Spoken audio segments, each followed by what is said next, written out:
నీ పితరులైన అబ్రాహాము, ఇస్సాకు, యాకోబులకు ఆయన ప్రమాణము చేసిన దేశములో మీరు నివసించినట్లు యెహోవాయే నీ ప్రాణమునకును నీ దీర్ఘాయుస్సుకును మూలమై ఉన్నాడు. కాబట్టి నీవును నీ సంతానమును బ్రతుకుచు నీ ప్రాణమునకు మూలమైన నీ దేవుడైన యెహోవాను ప్రేమించి ఆయన వాక్యమును విని ఆయనను హత్తుకొనున్నట్లును జీవమును కోరుకొనడి. అది ఏం చేయాలి? అక్కడ ఏం చేయాలి? మీకు జీవమును కోరుకోవాలంటే అక్కడ ఉన్న విషయాలు చెప్తాను చూడండి. మీ దేవుడైన యెహోవాను ప్రేమించి ఆయన వాక్యమును విని, అది అంటే మీ దేవుడైన యెహోవాను మీరు ప్రేమించి ఆయన వాక్యాన్ని మీరు విని ఆ ఏ వాక్యమైతే విన్నారో మీ జీవితంలో అప్లై చేసుకున్నట్లయితే మీ జీవితంలో నూతన దీవెన. Do what God says. Number 1, దేవుడు చెప్పింది మీరు చెయ్యాలి. అప్పుడే మీ జీవితంలో దీవెన. మత్తయి సువార్త 11వ అధ్యాయము 15వ వచనము. వినుటకు చెవులు గలవాడు వెలుగాక. మీరు వింటలేదంటే చెవిటోళ్ళు అన్నమాట మీరు కదా. అప్పుడప్పుడు మాట వాడుతూ ఉంటారు, వీడు చెవిటోడండి బాబు, చెవిటోడు చెవిలో శాఖం ఊదినా ఎంత వేస్ట్, ఎంత ఊదినా సరే. మనం ఆ రీతిగా చెవిటి క్రైస్తవులు అయిపోయాం అంతే. విని విని విని చెవుడొచ్చేసింది.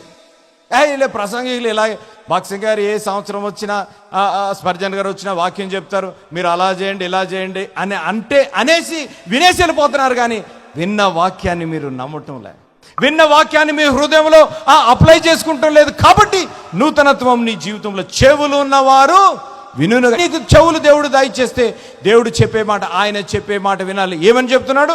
మునుపటివి జ్ఞాపకం చేసుకునక పూర్వకాలపు సంగతులను తలంచుకో. నెంబర్ 1, దేవుడు చెప్పిన మాట మనం వినాలి. నెంబర్ 2, దేవుడు చిత్తాన్ని మనం తెలుసుకోవాలి.